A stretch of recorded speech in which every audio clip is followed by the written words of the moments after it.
¿Qué pueden tener en común un peñón en el Mediterráneo y unas islas perdidas en el Atlántico Sur?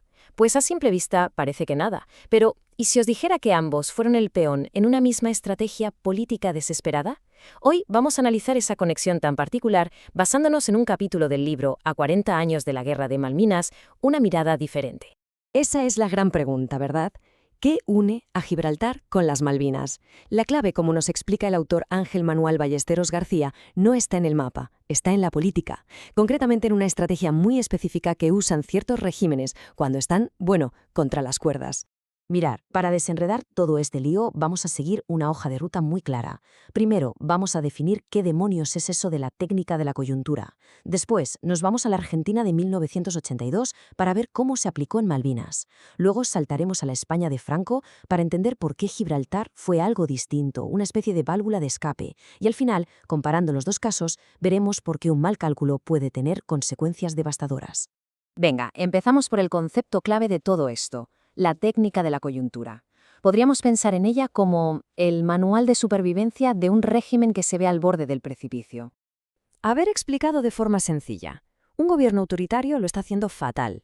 La economía va mal, la gente está harta, está perdiendo toda su legitimidad. ¿Y qué hace? Pues se saca unas de la manga, una causa patriótica, un viejo reclamo nacional para que todo el mundo se una contra un enemigo de fuera y de paso se olvide de los desastres de dentro. Y la jugada, ojo, casi siempre sigue estos tres pasos. Primero, la crisis interna es tan gorda que el régimen se tambalea. Segundo, se empieza a agitar la bandera, a apelar al orgullo nacional con alguna herida histórica. Y tercero, ¡zas!, se monta un conflicto fuera para que nadie mire lo que pasa en casa. Es, digamos, la maniobra de distracción por excelencia de las autocracias. Vale, y ahora vamos a ver cómo esta teoría se llevó a la práctica de la forma más trágica posible. Nos vamos a Argentina, justo antes de la Guerra de las Malvinas. El escenario, un régimen en crisis absoluta, a punto de jugárselo todo a una sola carta. A principios del 82, la situación de la dictadura militar argentina era insostenible. La economía estaba por los suelos, con el peso devaluándose, el paro y la inflación por las nubes. Y por si fuera poco, el régimen era repudiado internacionalmente por las violaciones sistemáticas de los derechos humanos. Vamos, que su legitimidad era literalmente cero. Y aquí está el quid de la cuestión. Para la Junta Militar, recuperar las Malvinas había dejado de ser un objetivo patriótico más. Como argumenta Ballesteros García, se había convertido en una necesidad vital, en una cuestión de supervivencia para el propio régimen. Era su única salida, su última bala. Pero claro, en esa desesperación cometieron un error de cálculo garrafal. Se convencieron de que el Reino Unido no iba a responder militarmente. La cita de Ballesteros es que es demoledora. El gran fallo de los militares argentinos fue creer que los ingleses no iban a cruzar el Atlántico. Subestimaron por completo la determinación de hierro de una tal Margaret Thatcher. Y ahora cruzamos el charco. Vamos a ver cómo se utilizó esta misma técnica, pero de una forma radicalmente distinta. Nos vamos a Gibraltar, donde la estrategia no fue un todo o nada, sino un juego de paciencia, una válvula de escape. El régimen de Franco, por supuesto, también usó el tema de Gibraltar para encender el patriotismo, sobre todo cuando las cosas se ponían feas. Pero la diferencia es abismal.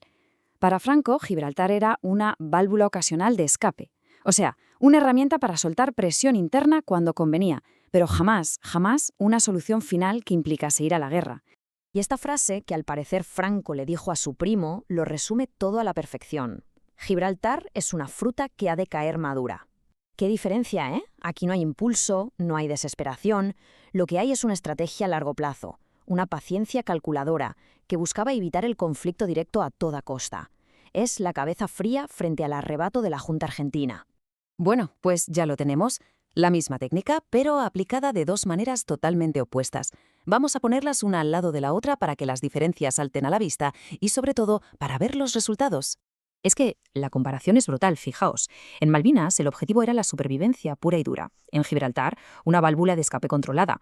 Unos se lanzaron a la acción militar directa, el otro se quedó en la presión diplomática. ¿Y eso a qué llevó? Pues a un cálculo emocional y totalmente erróneo, en un caso, frente a uno cauto y a largo plazo en el otro. El resultado final lo dice todo. Colapso del régimen argentino frente a un fortalecimiento del control interno en España. Y todo este análisis nos lleva a la gran lección. ¿Qué ocurre cuando una jugada tan arriesgada como esta sale rematadamente mal? Hablemos de las consecuencias del error. La Junta Militar Argentina utilizó esta técnica de la coyuntura a ciegas. Se lanzó sin pensar en las consecuencias, sin tener ni idea del tablero internacional y sin entender en absoluto a su adversario. Y por eso, su fracaso no fue solo militar, que también. En el fondo, y esto es lo más importante, fue un error político catastrófico. Y esto nos deja flotando una pregunta que la verdad sigue muy vigente hoy en día. Parafraseando el famoso Clausewitz, en nuestro mundo, ¿sigue siendo la guerra, en muchos casos, la continuación de los problemas internos de un país por otros medios? Al final queda claro que un mapa a veces esconde mucho más que geografía. Puede esconder una crisis interna, una apuesta desesperada y un error de cálculo que acaba cambiando la historia. Una lección muy potente sobre cómo los problemas de casa pueden, trágicamente, acabar prendiendo fuego al mundo entero.